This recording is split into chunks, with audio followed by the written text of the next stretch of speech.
think, touched upon it in my opening remarks, but I'll reinforce 2 or 3 points here. Number one, I think the focus on getting a good job done is a value that we share with Safe Water Networks. And I think that Honeywell value of making sure that we do a good job on a daily basis is very useful for us to know that Safe Water Network also does work exactly the same way. The second, I think, is community. The fact that this initiative creates jobs and involves the local community in making this solution work for them on a sustainable basis is very important. Otherwise, we know of many efforts where you can have all the good intentions, but because of the lack of involvement of the local community, some of those actions don't yield the results that they are intended to have. I believe that the model that Safe Water Networks has to engage the local community in running these stations on a day-to-day basis not only creates a few jobs, but also makes that community responsible for the quality of the service that they're providing to their own community. So I think that's a very, very important part of what we're doing in this initiative. And the third, I think, is the use of technology to really provide a high quality solution on an ongoing basis, on a sustainable basis. So I think the technology here comes in 2 parts. One is just the technology for the reverse osmosis and the water quality that is provided from these stations. So there's very important part of technology right there. The second part of the technology is running it on a continuous basis.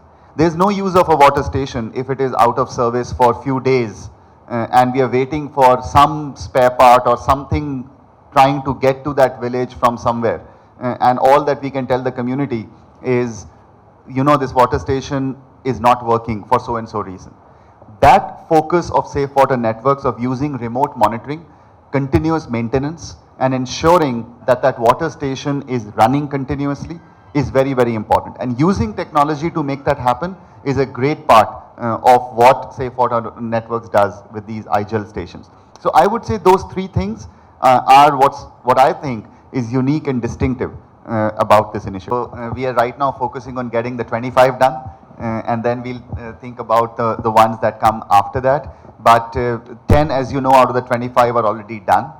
We are tracking completion of the remaining 15, and then we'll have more detailed plans of the remaining. I can have Kurt speak about the larger number.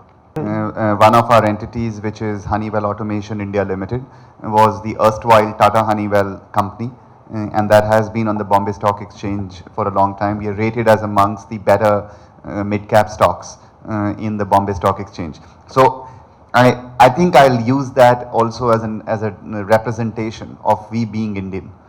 We truly we think of ourselves as an Indian company. Our leadership in India is Indian, and we've developed a lot of leaders from India, and now they're actually in global positions globally in taking the Indian leadership forward. To your earlier question, I would just say that this investment that Safe Water Network is making is fully funded by Honeywell in the 25 stations at the capital level.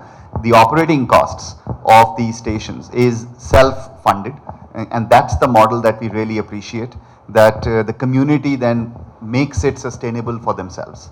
And it is takes the full cost of that operations. That's how the model really works. So we really like that model because we know that it's not just about setting that station up, it's ensuring that that station works many, many more months beyond what you would see just after setting the station up. I think you raised a very important point, and for you understand the economics around this, so for the benefit of everybody else, I would just add those numbers, and I really like those numbers. I'll have Kurt speak a lot more about that. The costing that people get for the water from IGEL stations, you get 40 times the water that is in this bottle at 1/4 the cost. So that's the affordability that we see of the quality of water, which is very similar. So with that, I'll just pass it to Kurt.